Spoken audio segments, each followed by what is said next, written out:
സൂറത്ത് യാസീനിൽ അള്ളാഹു ഒളിപ്പിച്ചു വെച്ച ഒരു അത്ഭുതം നിങ്ങൾക്കറിയുമോ? 40-ാമത്തെ ആയത്ത് ലശംസു യംബഗീ ലഹാ എന്ന് തുടങ്ങി കുല്ലുൻ ഫീ ഫലക്കി യസ്ബഹൂൻ എന്ന് അവസാനിക്കുന്ന ആയത്ത്. അതിൽ 3 പദങ്ങളുണ്ട്. കുല്ലുൻ ഫീ ഫലക്, 7 അക്ഷരങ്ങളാണ് അതിലുള്ളത്. ഇവരുടെ പ്രത്യേകത, നമ്മൾ ഇംഗ്ലീഷിൽ മലയാളം എന്നെഴുതിയാൽ അത് തിരിച്ചും മറിച്ചും വായിച്ചാൽ മലയാളം എന്ന് തന്നെ നമുക്ക് വായിക്കാൻ പറ്റുമല്ലോ. അതേപോലെ കുല്ലുൻ ഫി ഫലക് എന്നുള്ളത് മറിച്ചും തിരിച്ചും വായിച്ചാൽ അതിൻ്റെ അക്ഷരഘടന ഒരേപോലെയാണ്. ഞാൻ പറഞ്ഞു വന്ന മാജിക് ഇതല്ല.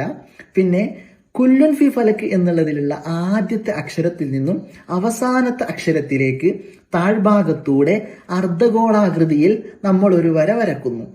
അവസാനത്തെ അക്ഷരത്തിൽ നിന്നും ആദ്യത്തെ അക്ഷരത്തിലേക്ക് മുകൾ ഭാഗത്തൂടെ അർദ്ധഗോളാകൃതിയിൽ മറ്റൊരു വര വരക്കുന്നു. ഇങ്ങനെ ഒരേപോലെയുള്ള ഓരോ അക്ഷരങ്ങൾക്കിടയിലും അർദ്ധഗോളാകൃതിയിൽ മുകളിലും താഴെയുമായിട്ട് നമ്മൾ വര വരച്ചാൽ നമുക്ക് മുമ്പിൽ പ്രത്യക്ഷപ്പെടുന്നത് ഒരു ഓർബിറ്റ് പോലെയുള്ള ചിത്രമായിരിക്കും.